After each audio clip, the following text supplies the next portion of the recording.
Shadows of Hyperion. Chapter 1. The Call of the Station. The Alpha Station hovered in orbit around the distant planet Hyperion like an ancient sentinel guarding the void.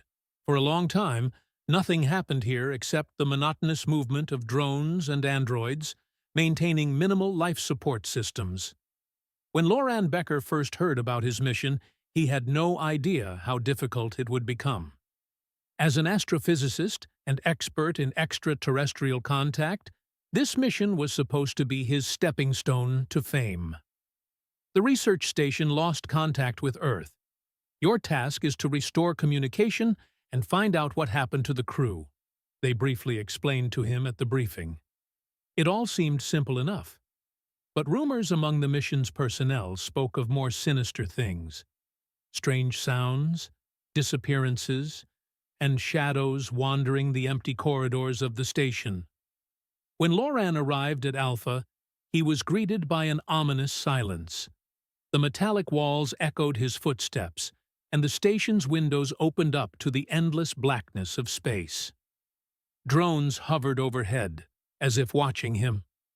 The first thing he did was activate the central control system and attempt to restore communication with Earth. But something went wrong. The equipment functioned, but the signal was blocked. "Something's wrong here," he told himself, as his fingers danced across the keyboard. His suspicions were soon confirmed. Chapter 2. First Signs. Loran had been on the station for 2 days. Everything was relatively calm. The security system worked, electricity flowed smoothly, and only the sound of ventilation reminded him that there was life on board.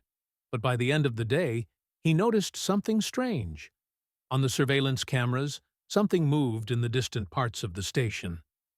These were faint, fleeting shadows appearing behind the corners, too fast and strange to be a system glitch. Maybe it's just a malfunction, Loran tried to reassure himself. But that night, when he tried to sleep in his cabin, he was woken by soft, barely audible sounds, like whispers. Loran quickly got up and went to the observation panels. The camera caught strange movement. A dark figure, like a shadow, slowly moving down the corridor. But as soon as Loran tried to zoom in, the screen flickered, and the figure disappeared. "It can't be. There's no one here," he whispered. His heart raced as his thoughts scrambled for rational explanations. He decided to check the corridor in person. When Loran arrived at the spot where he had seen the shadow, there was nothing but a dimly lit metal tunnel illuminated by faint lamps.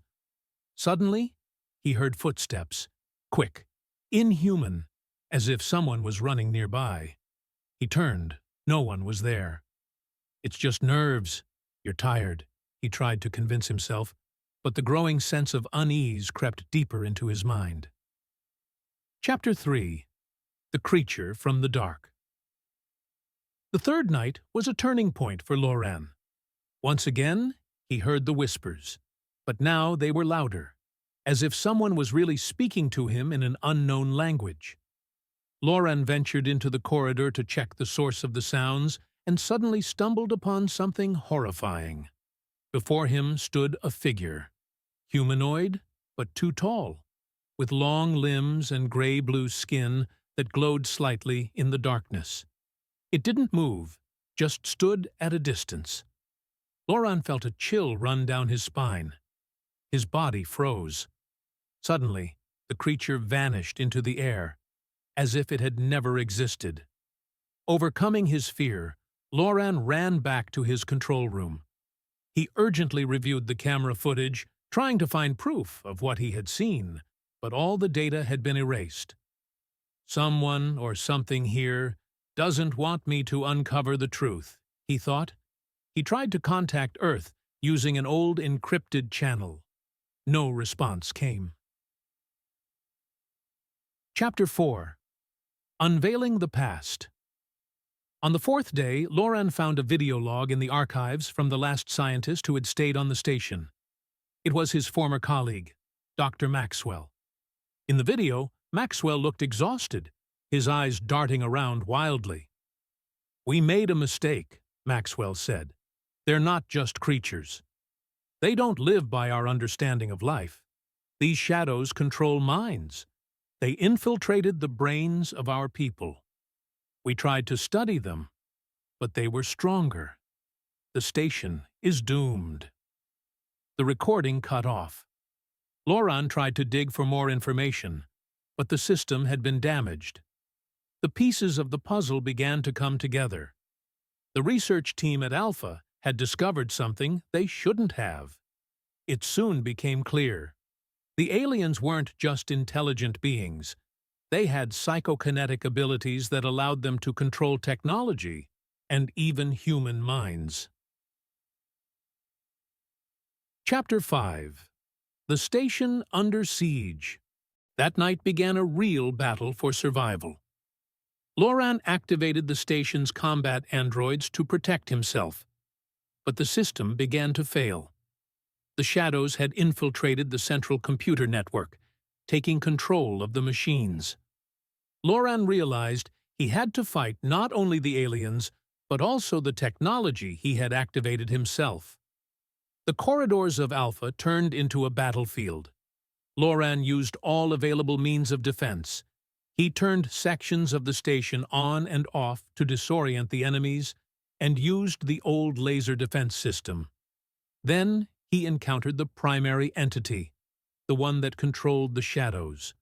An enormous, terrifying monster whose mind was part of the entire complex. The creature had monstrous power and could control not only minds, but also matter. It laughed at him, trying to invade his consciousness. Chapter 6. The Final Fight. Loran knew there was only one option left: to destroy the station. He fought his way to the main reactor and initiated the self-destruct sequence while the shadows tried to break into his mind. The creature tried to convince him to stop, promising life, knowledge, and power, but Loran didn't give in. Moments before the explosion, he escaped on an emergency pod, watching as the Alpha station tore apart in a blinding flash of light. The darkness once again consumed space. Chapter 7. The Echo in His Mind. When Loran returned to Earth, he was welcomed as a hero. Yet he didn't feel saved. The shadows had left their mark on his mind. They no longer pursued him directly, but at night he sometimes heard the familiar whispers. And sometimes, in the mirror, when he looked at his reflection, he saw a faint blue light in his eyes, the same light he saw in the eyes of the creatures he had fought.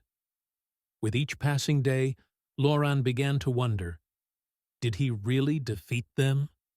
Or were the shadows still somewhere nearby, watching him?